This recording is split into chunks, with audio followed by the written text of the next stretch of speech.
Leonard Ravenhill. Precisamos de unção nos púlpitos e ação nos bancos. Pode acontecer de um crente ficar por muito tempo no estágio de criancinha espiritual e depois, de repente, despertar e amadurecer espiritualmente, tornando-se fervoroso nas batalhas do Senhor e manifestando um intenso amor pelos perdidos. Existe uma explicação para isso, mas nós nos achamos tão abaixo do padrão normal do cristianismo neotestamentário que o normal nos parece anormal.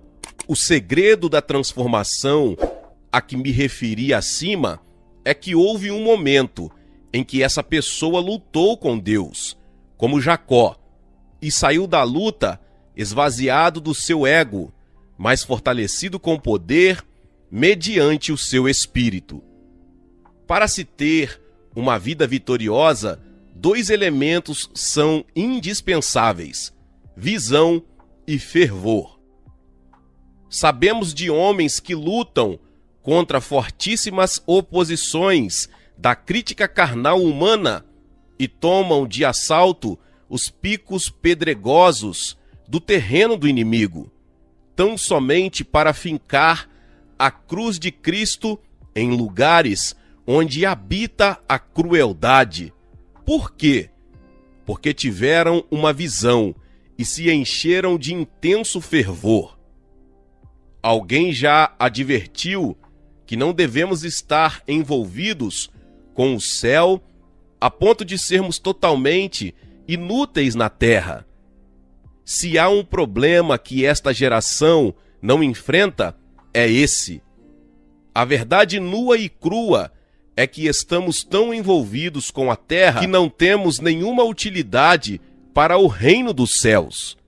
Irmãos, se fôssemos tão eficientes na tarefa de enriquecer nossa alma quanto o somos na de cuidar de nossos interesses pessoais, constituiríamos uma ameaça para o diabo. Mas se fôssemos ineficientes no cuidado de nossos interesses, como o somos nas questões espirituais, estaríamos mendigando. Alguns anos atrás, George Dickens ensinou-me uma verdade usando um argumento bastante lógico. Ter visão sem missão torna-nos visionários. Ter missão sem visão leva-nos a trabalhar demais. Ter visão e missão faz de nós missionários. E é mesmo. Isaías teve uma visão no ano da morte do rei Uzias. Talvez haja alguém à nossa frente, impedindo que tenhamos uma visão ampla de Deus. O preço a ser pago pelo crescimento espiritual é bastante elevado e, às vezes, doloroso também. Você estaria preparado para ter uma visão a esse preço? A perda de um amigo ou de sua carreira? E para essa transformação de alma, não se oferecem descontos especiais. Se alguém deseja apenas ser salvo, santificado e só, não há lugar para ele nas fileiras do Senhor. Isaías teve uma visão em 3 dimensões. Vejamos Isaías 6, versículos do 1 ao 9. Seu olhar se dirigiu para o alto, viu o Senhor. Para dentro de si, viu a si mesmo, e para fora, viu o mundo. Sua visão tinha altura, viu o Senhor alto e sublime, profundidade, viu as profundezas de seu coração, e largura, viu o mundo. Foi uma visão da santidade.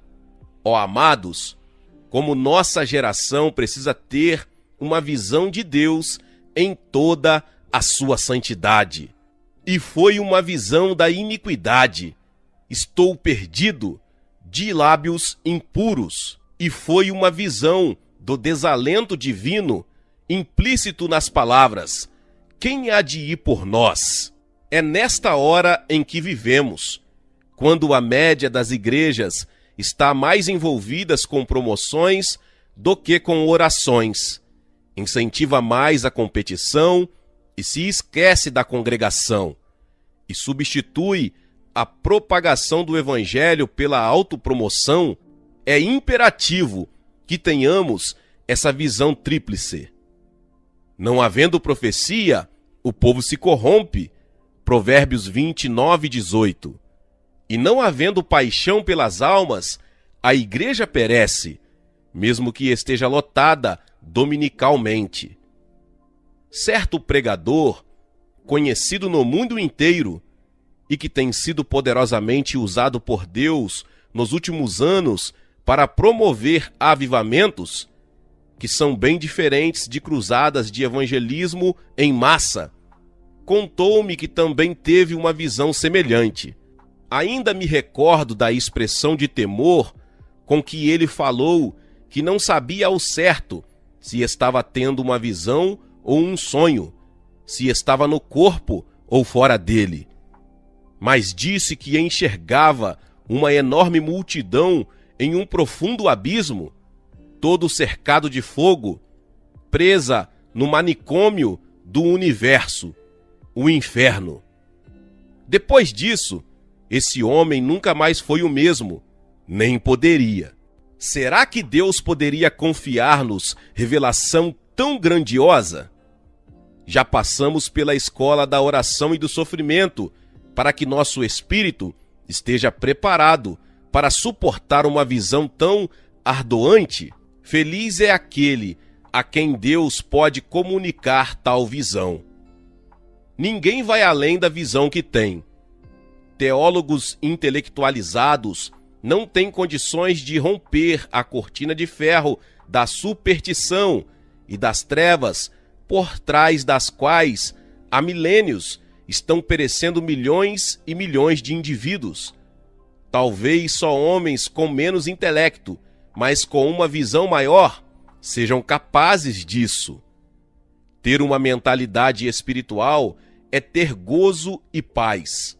Mas se pararmos para pensar em estatísticas, poderemos ficar bem preocupados. Leia os dados que se seguem e veja se não dá vontade de chorar.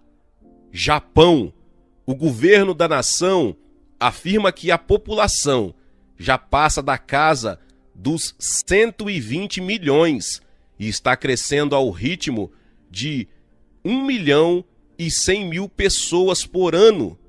Isso quer dizer que o número de não convertidos aumentou em 5 milhões nos últimos 5 anos. Coloque esse dado em sua lista de oração. Coreia. A população desse país é cerca de 42 milhões, constituída em grande parte de refugiados, flagelados e famintos. Índia. Na Índia, há milhões e milhões de pessoas no Vale da Sombra da Morte. Oriente Médio. Aí há mais de 1 milhão de refugiados árabes. Europa. Nesse continente, até há alguns anos, existiam cerca de 11 milhões de refugiados políticos e de indivíduos que, devido à guerra, se achavam distantes de sua pátria. Que situação triste! China. Em Hong Kong, também há milhões de refugiados que escaparam da China comunista e vivem em condições miseráveis. E para aumentar nossa responsabilidade, basta lembrar que há cerca de 20 milhões de judeus, 350 milhões de muçulmanos, 200 milhões de budistas, 350 milhões de confucionistas e taoístas, 500 milhões de hindus, 100 milhões de shintoístas e milhões de adeptos de outras seitas, pelas quais Cristo morreu e que ainda não receberam a mensagem do Evangelho. Até mesmo nos Estados Unidos, existe em torno de 50 milhões de jovens com menos de 21 anos que não estão recebendo os ensinamentos de Deus, e cerca de 10.000 cidades de pequeno porte onde não há um templo evangélico. Quase 1 milhão de pessoas morrem sem Cristo semanalmente em todo o mundo. Isso não significa nada para você? Precisamos acabar com nossa religião sintética. Uma situação dessas revela a falta de unção nos púlpitos e de ação nos bancos. O fato é que hoje não se prega mais o evangelho com o mesmo fervor de antes, e não há mais fome de se ouvir a pregação. É possível que Deus esteja mais irado com os países de formação protestante, como Estados Unidos e Inglaterra, do que com os comunistas. Acha essa afirmação absurda? Então pense seriamente no seguinte: na Rússia, há milhões de indivíduos que nunca tiveram uma Bíblia e nunca assistiram a um programa evangélico na televisão ou no rádio. Se pudessem ir a uma igreja, iriam de bom grado. Talvez estejam equivocados aqueles que oram no sentido de que os perdidos tenham uma visão do inferno para que se arrependam. Pode ser que eles precisem, mas é de uma visão do Calvário, do Salvador sofrendo, a instar com eles para que se arrependam. Por que iriam querer perecer depois de visualizarem o Calvário? Conta-se que William Booth, fundador do Exército de Salvação, costumava dizer que, se pudesse, gostaria de proporcionar aos seus soldados em fim de curso a oportunidade de passarem 24 horas espiando para dentro do inferno, para que contemplassem o eterno tormento que ali impera. As igrejas fundamentalistas precisam de uma visão dessas, e quem mais precisa são os eloquentes e orgulhosos evangelistas. Houve certa vez um criminoso de nome Charlie Peace. Não tinha respeito pelas leis de Deus, nem pelas leis dos homens, mas afinal um dia foi preso e condenado à morte. No dia de sua execução, foi levado ao corredor da morte na penitenciária de Armley, Leeds, na Inglaterra. À sua frente ia o capelão da prisão, lendo versículos da Bíblia em voz monótona e desinteressada. O criminoso tocou-lhe no ombro e indagou o que estava lendo. O conforto da religião, replicou o sacerdote. Charlie Peace ficou chocado de ver como ele lia aqueles textos acerca do inferno de maneira tão mecânica. Como alguém poderia ser tão frio a ponto de conduzir outro para a forca sem emoção alguma, lendo-lhe palavras para um abismo profundo no qual o condenado estava prestes a tombar? Será que aquele pregador cria de fato que existe o fogo eterno, que arde incessantemente e nunca consome suas vítimas, que lia tudo sem ao menos estremecer? Seria humano um indivíduo capaz de dizer a outro friamente: você estará morrendo eternamente, sem nunca conhecer o alívio que a morte poderia dar-lhe? Aquilo foi demais para Peace, e ele se pôs a pregar. Veja só o sermão que pregou, no próprio instante em que caminhava para o inferno. Senhor, disse, dirigindo-se ao capelão, se eu acreditasse nisso, em que você e a igreja dizem crer, andaria por toda a Inglaterra, só para salvar uma alma, e se preciso fosse, iria de joelhos, mesmo que a superfície dela fosse recoberta de cacos de vidro, e acharia que teria valido a pena. Irmão, a igreja perdeu o fogo do Espírito Santo, e por causa disso, a humanidade vai para o fogo do inferno. Precisamos ter uma visão do Deus Santo. Deus é essencialmente santo. Os querubins não estavam clamando: onipotente, onipotente é o Senhor, nem diziam: onipresente, onipresente é o Senhor. O clamor deles era: Santo, Santo, Santo. Precisamos deixar que o amplo conceito desse termo hebraico penetre de novo em nossa alma. Se faço a minha cama no mais profundo abismo, lá estás também. Se tomo as asas da alvorada, ele está lá. Nesta vida temporal, Deus nos cerca por todos os lados, e Ele mesmo, o Deus do qual não se pode fugir, nos aguarda na eternidade.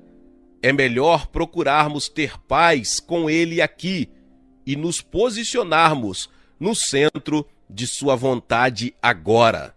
Um bom estímulo para a nossa alma, seria permanecermos tementes na presença desse Deus Santo todos os dias, antes de sairmos para o trabalho. Não se curva em nenhuma situação.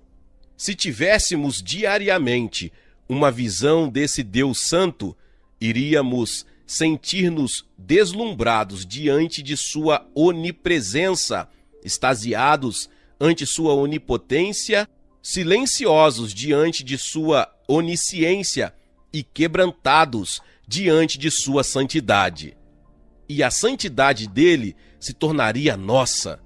A maior vergonha de nossos dias é que a santidade que ensinamos é anulada pela impiedade do nosso viver.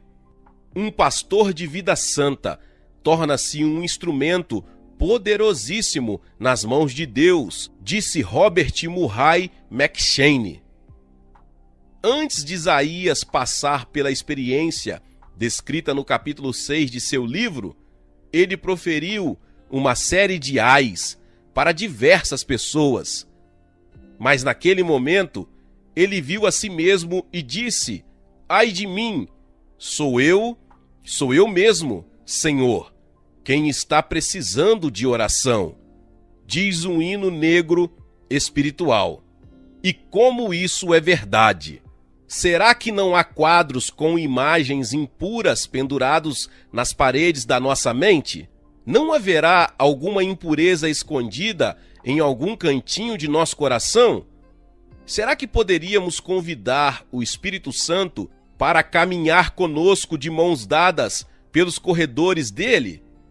Não haverá em nós intenções ocultas, motivações secretas e quartos fechados, cheios de toda sorte de impurezas, a controlar nossa alma? Em cada um de nós existem 3 pessoas: a que nós achamos que somos, a que os outros pensam que somos e a que Deus sabe que somos.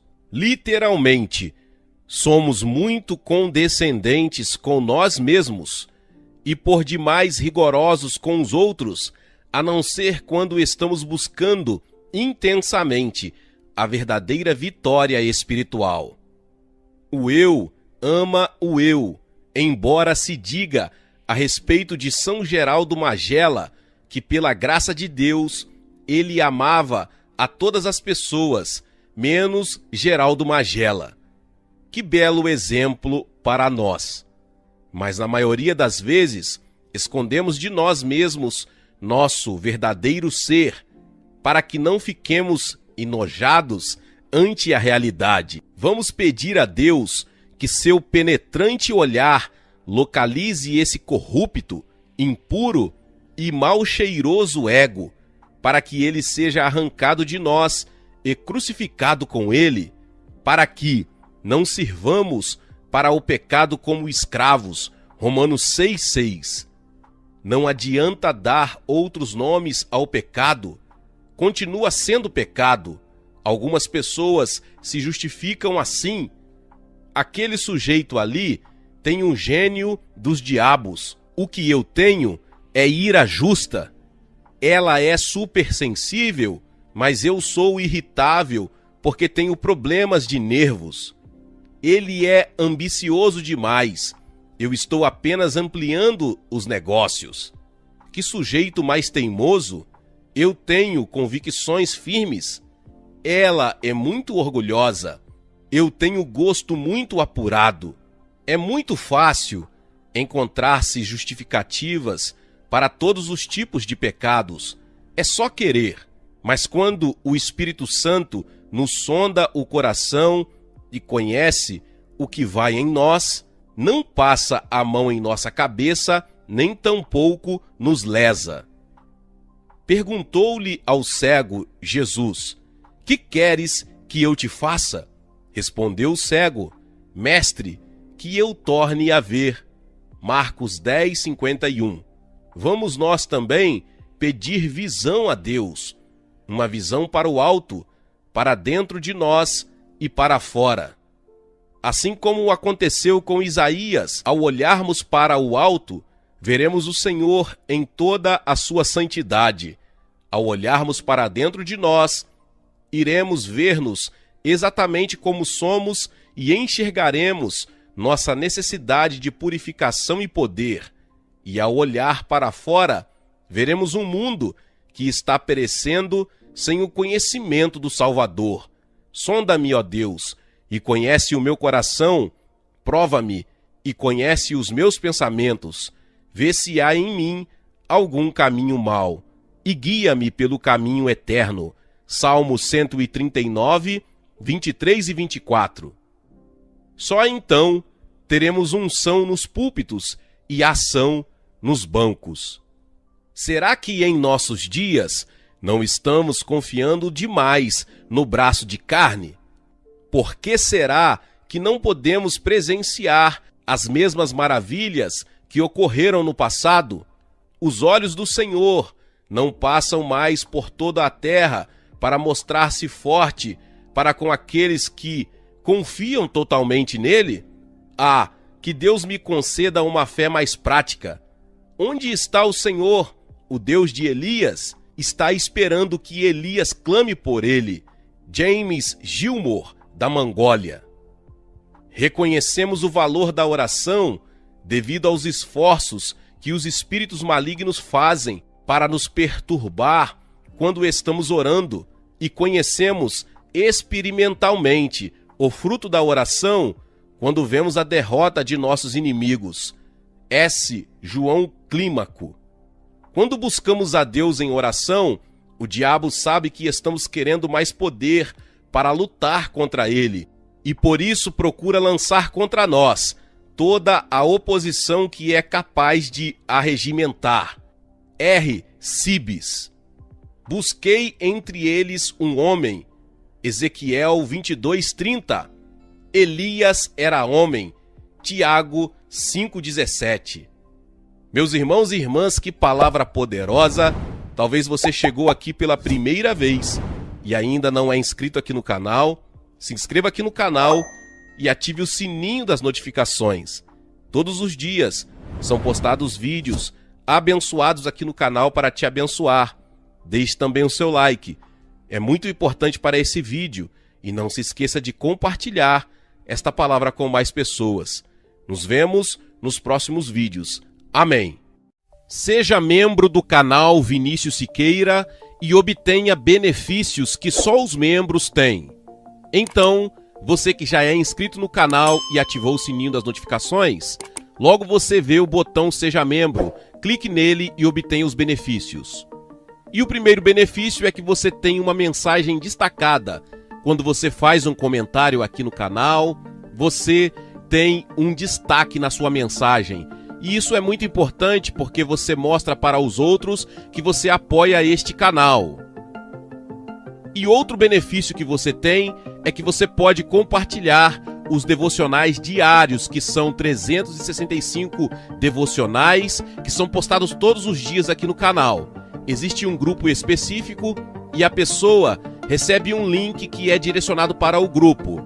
E nesse grupo você tem todos os devocionais de todos os dias do mês, que você recebe logo pela manhã, e você tem o benefício de compartilhar esses devocionais com os seus contatos. Esse benefício é apenas para os membros. No YouTube não tem como compartilhar os devocionais, apenas ler na comunidade do YouTube, mas quem é membro tem o benefício de compartilhar com todos os seus contatos e as suas redes sociais. Seja membro!